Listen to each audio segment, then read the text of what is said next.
భారత వాతావరణ శాఖ లేటెస్ట్ రిపోర్ట్ ప్రకారం ఈరోజు కొన్ని ముఖ్యమైన అంశాలు ఉన్నాయి.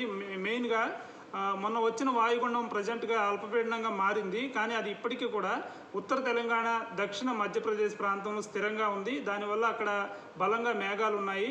అట్లాగే అరేబియా సముద్రం, బంగాళాఖాతం, దక్షిణ భారత్ ఈ మూడు చోట్ల ద్రోణి వాతావరణం ఉంది. అందువల్ల ఈ ప్రాంతాలన్నిటి చోట కూడా మేఘాలు ఎక్కువగా ఉన్నాయి. ఇక ఇవాటి నుంచి ఈ ద్రోణి పరిస్థితి 3 రోజుల పాటు ఉంటుందని ఐఎండీ చెప్పింది. ఇంకా పశ్చిమ మధ్య బంగాళాఖాతంలో సెప్టెంబర్ 5న అల్పపీడనం ఏర్పడే అవకాశాలు ఉన్నాయని మళ్ళీ లేటెస్ట్ బులెటిన్లో కూడా చెప్పింది. ఈ పరిస్థితులన్నిటి వల్ల ఆంధ్రప్రదేశ్, తెలంగాణలో తేలికపాటి నుంచి మోస్తరు వర్షాలు చాలా చోట్ల పడతాయని తెలిపింది.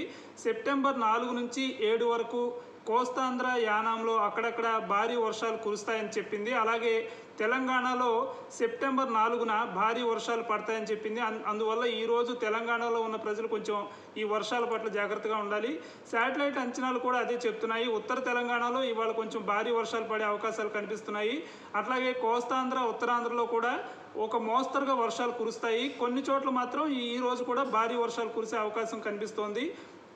ముఖ్యంగా సాయంత్రం వేళ ఈ ఉత్తరాంధ్ర, కోస్తా ప్రాంతం, ఈ ఉత్తర తెలంగాణలో భారీ వర్షాలకు అవకాశం ఉంది. హైదరాబాద్లో కూడా ఈరోజు తేలికపాటి నుంచి మోస్తరు వర్షాలు చాలా చోట్ల కురిసే అవకాశాలు ఉన్నాయి. ఇక ఈ అరేబియా సముద్రంలో గాలి వేగం ప్రస్తుతం గంటకి 30 కిలోమీటర్లుగా ఉంది.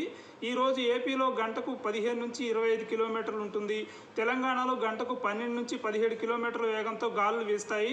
కాబట్టి ఈ వాహనాలపై ప్రయాణాలు చేసేవాళ్ళు కొంచెం ఈరోజు జాగ్రత్తగా ఉండాలి.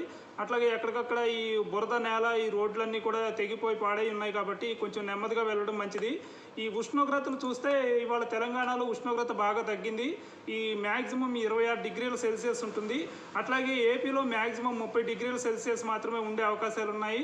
రాయలసీమలో కూడా ఇవాళ ఉష్ణోగ్రత తక్కువగానే ఉంటుంది. 2 తెలుగు రాష్ట్రాల్లో పూర్తిగా ఇవాళ మేఘాలు ఉంటాయి.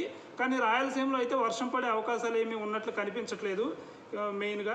ఇక తేమ అయితే 2 రాష్ట్రాల్లో కూడా 80% పైగా ఉంది. తేమ 80% అబవ్ ఉంది. కాబట్టి మనకి మోస్తరు నుంచి భారీ వర్షాలు కురవడానికి అవకాశం ఉంది.